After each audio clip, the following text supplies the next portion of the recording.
नटखट गोलू। एक छोटे से गांव में गोलू नाम का एक लड़का रहता था। गोलू बहुत ही नटखट था। वह हमेशा शरारतें करता रहता था।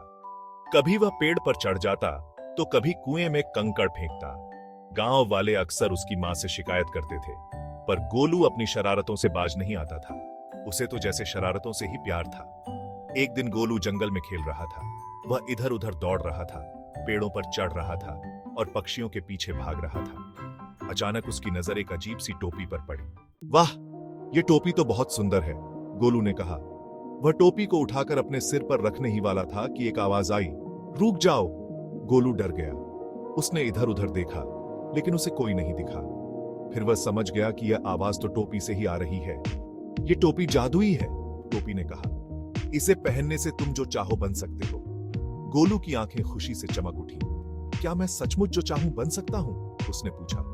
हाँ बिल्कुल, टोपी ने जवाब दिया, लेकिन सावधान रहना, ये टोपी खतरनाक भी हो सकती है। गोलू टोपी को देखता रहा। उसके मन में शरारत सूझने लगी।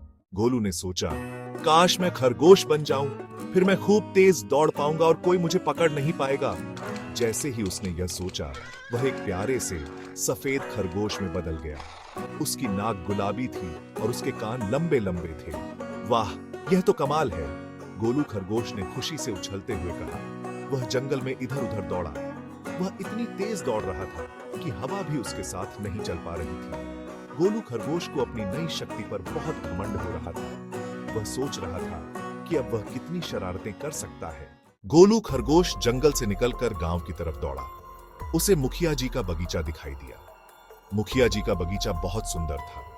उसमें तरह तरह के फूल और सब्जियां उगाई जाती थीं। गोलू खरगोश बगीचे में घुस गया और फूलों को कुतरने लगा। वह सारे फूलों को बिखेर रहा था और सब्जियों को रोंद रहा था। मुखिया जी की सारी मेहनत पर पानी फिर गया। मुखिया जी ने जब यह देखा तो वह बहुत गुस्सा हुए। उन्होंने गोलू खरगोश को भगाने की कोशिश की, लेकिन वह बहुत तेज था। वह पकड़ा नहीं गया। गोलू खरगोश मुखिया जी के बगीचे को तबाह करके बहुत खुश था, लेकिन फिर उसे अपनी मां की याद आई। उसे याद आया कि उसकी मां ने उसे हमेशा दूसरों को परेशान नहीं करने की सीख दी थी। गोलू खरगोश को अपनी गलती का एहसास हुआ। उसे बहुत पछतावा हो रहा था। वह वापस जंगल में उस जगह पर गया जहां उसे जादुई टोपी मिली थी। काश मैं वापस गोलू बन जाऊं, गोलू खरगोश ने सोचा। जैसे ही उसने यह सोचा, वह वापस गोलू बन गया। गोलू ने जादुई टोपी को वहीं छोड़ दिया और गांव की तरफ चल दिया। उसने फैसला किया कि अब वह कभी शरारत नहीं करेगा।